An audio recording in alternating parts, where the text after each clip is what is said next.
10 নম্বর কইছে match the following তো এটা কইছে 1/cos স্কয়ার থিটা 1/cos স্কয়ার থিটা তো এটা পি নম্বর 1/cos স্কয়ার থিটা এটার পর আমি কি পাও এটার পর 1/cos স্কয়ার থিটা এটার পর আমি কি পাও sec স্কয়ার থিটা পাও তো sec স্কয়ার থিটা কাকে কি লিখিব পারো 1 + tan স্কয়ার থিটা লিখিব পারো হয় না 1 + tan স্কয়ার থিটা লিখিব পারো তো এটা কি হবে তো পি এর লগতেই যে হবে এটা 2 নম্বরটা হবে 1 + tan স্কয়ার থিটা আর কিউ তো কি কইছে 1 - cos স্কয়ার থিটা হয় না 1 - cos স্কয়ার থিটা তো এটা আমি কেন কি লিখিব পারো এটা আমি কি লিখিব পারো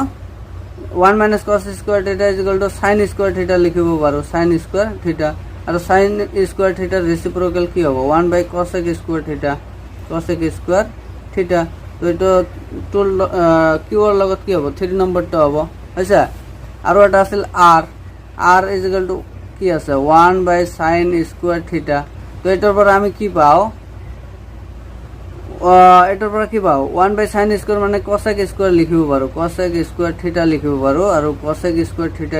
কি লিখিব পারো 1 + cot স্কয়ার থিটা লিখিব পারো তো এটা আচ্ছা তো এটার পর আমি কি লিখিব পারো 1 + cot স্কয়ার থিটা আর ওর লগত 1 এর মিল আছে হবো তো এটা বুঝি পাইছো এটা জাস্ট আমি অ্যারেঞ্জ করি এটো পাইছো এটোর পর অ্যারেঞ্জ করি এটো পাইছো আর এটোর পর অ্যারেঞ্জ করি এটো পাইছো হবো বুঝি পাইছা তো চ্যাপ্টার শেষ হল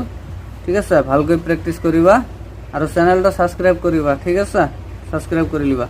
নতুন নতুন ভিডিও আহি থাকিব এবাৰ চাই লবা ঠিক আছে।